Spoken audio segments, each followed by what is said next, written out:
Hello, welcome to this session on construction and working principle of pneumatic cylinder. By the end of this session, you will be able to identify the parts of pneumatic cylinder, know the construction and detail about the working principle of pneumatic cylinder. Let us get started by identifying the parts of pneumatic cylinder.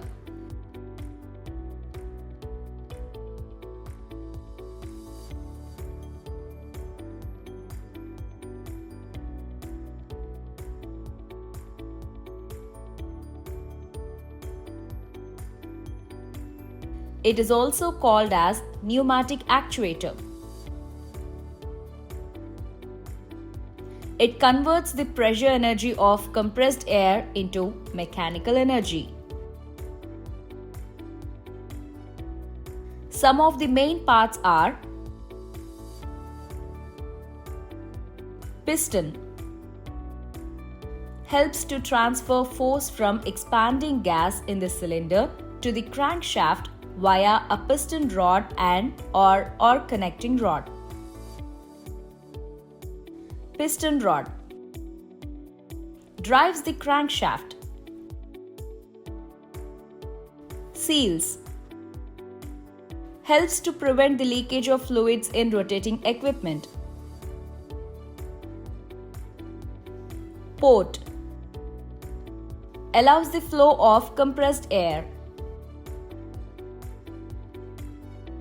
Cylinder controls airflow in and out of the cylinders and fuel deployment. And cylinder head that closes the combustion chamber of the engine from the top. Now let us have a look at the construction of single and double acting pneumatic cylinder. The single acting cylinder is an actuator which moves load along the straight line. It can apply pneumatic force only in one direction, therefore called single acting. Movement in opposite direction is caused by external force like spring or own weight of the load. The main parts of single acting cylinder are cylinder, piston, piston rod, seal, spring, and inlet port. The double-acting cylinder is an actuator which can push and pull the load using compressed air. It has two ports for air supply. The main parts of double-acting cylinder are cylinder, piston,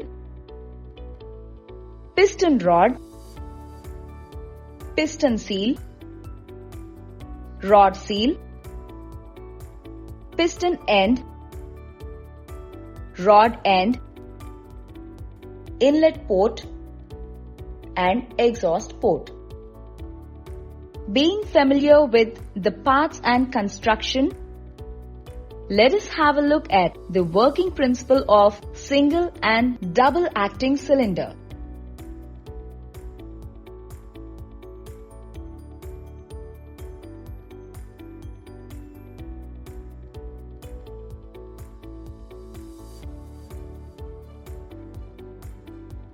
Working principle of single acting cylinder.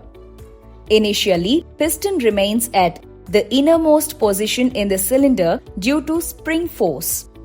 When compressed air is supplied through inlet port, pressure acts on cross-section of the piston.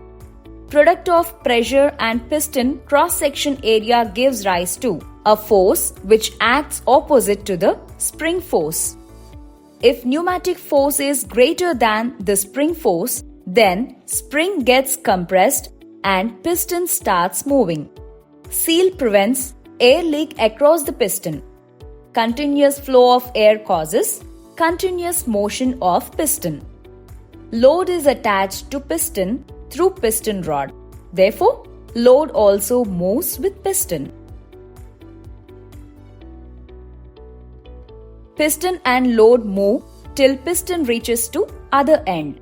At the end, there is no further space for piston to move. Hence, piston and load movement stops.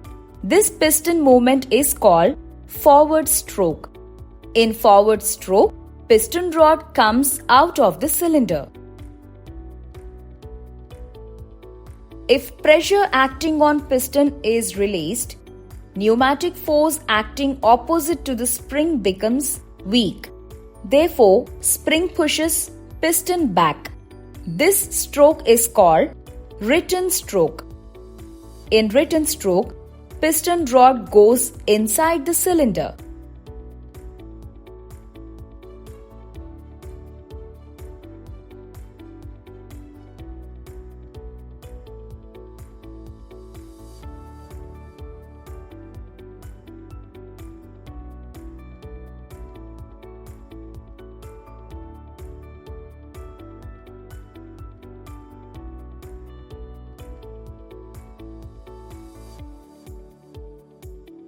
Working principle of double acting cylinder. When air is supplied through port A, force is exerted on the piston so that it moves in forward direction. This movement is called forward stroke. During forward stroke, air already present at the rod side exhausts through port B. We have reached the end of this session on construction and working principle of pneumatic cylinder. Now, you should be able to identify the parts of pneumatic cylinder, know the construction and detail about the working principle of pneumatic cylinder.